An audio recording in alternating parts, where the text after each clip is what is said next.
시청자 여러분 안녕하십니까? 한 주간의 한인사회의 주요 뉴스를 정리해 보내드리는 채널K 뉴스 브리핑입니다. 이민사회에서는 정치력 신장이 무엇보다 중요하다고 볼 수 있습니다. 관심은 있지만 우리의 의식과 실천이 많이 소홀합니다.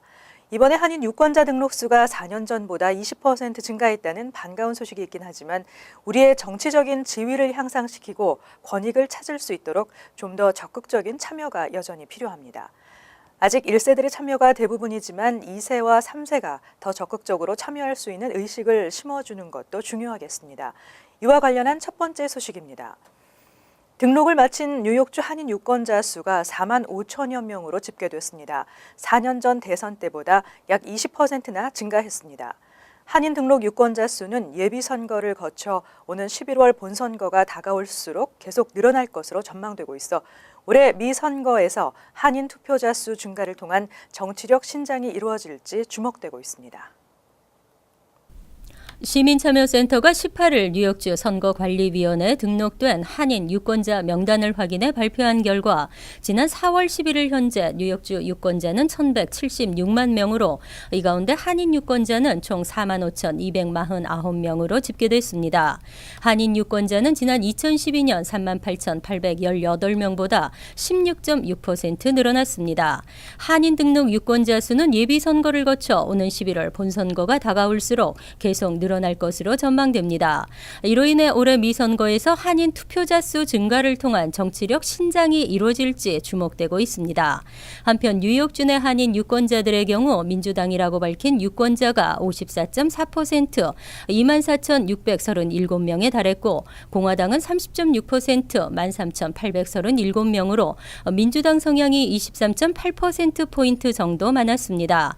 지역별로는 민주당의 경우 퀸즈 카운티 한인 유권자가 11,871명으로 가장 많았고 맨해튼과 나소 카운티, 브루클린이 뒤를 이었습니다. 공화당도 퀸즈 카운티 한인 유권자가 2,259명으로 가장 많았습니다. 연령별로는 30대가 8,199명으로 1위, 이어서 40대, 50대, 70대 순이었습니다. 도널드 트럼프가 뉴욕주 경선에서 압승했습니다. 샌더스는 선전했지만 뉴욕에서 힐러리의 벽을 넘지 못했습니다.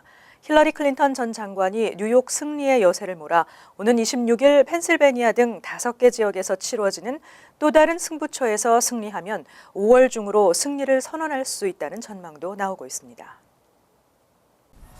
어제 실시된 뉴욕주 경선에서 57% 이상의 득표율을 기록한 클린턴 전 장관은 누적 대의원을 최소 1,930명 이상으로 크게 늘리면서 8부 능선을 넘어섰습니다. 힐러리가 획득한 대의원 수는 후보 지명에 필요한 매직 넘버의 80.9%에 해당합니다. 특히 뉴욕주 승리를 계기로 아직 지지 후보를 정하지 않은 민주당 슈퍼 대의원 219명 중 200명가량이 클린턴 전 장관 지지로 돌아서는 상황을 가정하면 클린턴 전 장관은 남은 경선에서 253명 이상의 일반 대의원만 확보하면 대의원 과반 고지를 밟는다는 계산이 나옵니다. 클린턴 전 장관이 뉴욕 승리의 여세를 몰아 오는 26일 펜실베니아 등 5개 지역에서 치러지는 또 다른 화요일의 승부처에서 승리하면 5월 중으로 승리를 선언할 수 있다는 전망도 나오고 있습니다. 공화당의 도널드 트럼프도 60%가량의 압도적 득표율을 기록하며 테드 크루즈와의 대의원 수 격차를 300명가량으로 벌렸습니다. 트럼프가 확보한 누적 대의원은 최소 837명으로 매직 넘버의 67.7%에 해당합니다. 트럼프는 아직 400명을 더 확보해야 하지만 현재 지지율 흐름으로는 쉽지 않은 상황입니다. 트럼프는 6월 7일 캘리포니아 마지막 경선까지 지켜봐야 과반 달성 여부를 알 수 있을 전망입니다. 뉴욕 한인회관 살리기 성금 모금 운동에 한인들의 동참이 이어지고 있습니다. 한인회관 살리기 위원회에 따르면 지금까지 총 14만 6,600달러가 모금됐습니다. 한편 한인회는 30만 달러 융자를 신청했던 4개의 한인은행들로부터 대출이 불가하다는 최종 통보를 받았습니다. 한인회관 살리기 위원회에 따르면 뉴욕 한인 최대 헤어 제품 공급 업체인 쉐이크앤고사는 지난 19일 김민선 회장을 롱아일랜드 포트 워싱턴에 있는 본사로 초청하고 $10만 기탁했습니다. 김광석 쉐이크앤고 회장은 후세들에게 물려줄 한인사회의 소중한 재산인 한인회관을 지키는데 쉐이크앤고 전 직원이 한마음으로 동참하기로 했다고 전했습니다. 또 노아은행과 변 위원장, 김 회장이 각각 $10,000를, 김기철, 하영화 전 회장과 사라김 부이사장이 각각 $5,000, 베이사이드 삼원각이 $1,000, 익명의 한인이 $500, 김동일 씨가 $100를 기탁하는 등 지금까지 총 $146,600가 모금됐다고 밝혔습니다. 하지만 한인회는 $300,000 융자를 신청했던 4개 한인은행들로부터 대출이 불가하다는 최종 통보를 받았습니다. 앞으로 병역을 마치지 않은 채 미국 등 해외로 출국한 뒤 군대를 안 가기 위한 목적으로 귀국하지 않고 있는 장기 체류자들은 최고 징역 5년형에 처해지게 됩니다. 한국 정부가 21일기에 국외 여행이나 유학 등을 이유로 해외로 출국한 후 허가기간 내 귀국하지 않은 병역 회피자에 대한 처벌을 최고 징역 5년까지로 강화하는 내용의 병역법 개정안을 발의하고 본격 시행에 들어갔습니다. 기존 병역법에서는 병역 의무를 깊이 감면받을 목적으로 도망가거나 행방을 감춘 사람은 1년 이상 5년 이하의 징역에 처하도록 규정해 왔습니다. 하지만 국외 여행이나 유학 등을 이유로 국외로 출국한 후 허가기간 내 귀국하지 아니한 사람의 경우는 3년 이하의 징역에 처하도록 규정돼 있어 형평성에 맞지 않는다는 지적에 따른 조치입니다. 병무청에 따르면 지난 2006년부터 2015년 7월까지 병무청의 허가를 받지 않았거나 허가기간이 지났는데도 해외에 체류 중인 만 25세 이상의 병역 기피 의심자들은 총 1,135명으로 집계됐습니다. 이 가운데 75%에 해당하는 857명은 미국에 체류하는 것으로 조사됐고 호주와 캐나다, 영국 등이 뒤를 이었습니다. 하지만 미 귀국자 가운데 병무청에 고발을 당한 이후 한국으로 돌아가 병역을 이행한 사람은 단 106명에 불과했습니다. 2009년부터 시행되고 있는 미국의 외국인 모병 프로그램인 매브니 프로그램을 통해 시민권을 취득하는 한인들이 늘고 있습니다. 매브니에 지원하는 아시안 중에서 한국 출신이 가장 많은 것으로 밝혀졌습니다.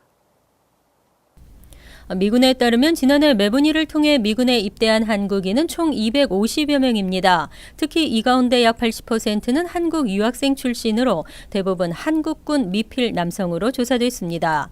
또 올해 상반기에도 200여 명이 입대를 앞두고 있는 것으로 나타났습니다. 매분이 한국인 지원자 중 여성도 30%에 이르고 있습니다. 미군 측은 한국 출신이 아시안 중 최대 규모라고 밝히고 한국인 유학생들의 지원을 반기는 분위기입니다. 한 육군 모병관은 비자 문제가 있는 한국인들은 시민권을 받고 더 나은 삶을 위한 토대를 마련할 수 있다고 말했습니다. 실제 미군은 입주자에게 주택과 육아 학비 지원 등 다양한 혜택을 제공하고 있습니다. 한편 매분이에 지원한 한국인들은 통역 병과에 주로 배치되는 것으로 알려졌습니다. 하지만 분쟁 지역으로 파병되는 경우도 많고 분쟁 지역을 다녀온 일부 한국 출신 미군 중에는 정신질환을 겪는 사례도 보고된 것으로 알려졌습니다. 체류 기한을 넘겨 오버스테이 불법 체류가 되는 한국인이 100명 중 1명꼴로 나타났습니다. 지난해에는 총 8천여 명의 한국인이 오버스테이로 인한 불법 체류자가 됐습니다. 이민정책연구소는 19일 외국인 방문자 출입국 보고서를 발표했습니다. 보고서에 따르면 2015 회계년도에 비이민 비자를 받거나 무비자 방문 프로그램을 통해 합법적으로 미국에 입국한 한국인은 112만 1,890명으로 집계됐습니다. 이 가운데 비자 기한을 넘기거나 무비자 체류 기한이 지나서도 미국을 떠나지 않고 오버스테이 불체자가 된 한국 국적자는 8,472명으로 전체 입국자의 0.76%를 차지했습니다. 미국을 방문하는 한국인 100명 중 1명이 체류 기한을 넘기고 불법 체류 신분이 되는 셈입니다. 이런 수치는 2014년과 비교하면 다소 줄어들었습니다. 2014 회계년도에는 비이민 비자 신분이나 무비자 프로그램을 통해 미국을 방문한 한국인 102만 3,581명 중 11,133명이 체류 기한을 넘긴 것으로 집계돼 1.09%의 비교적 높은 오버스테이 비율을 기록했습니다.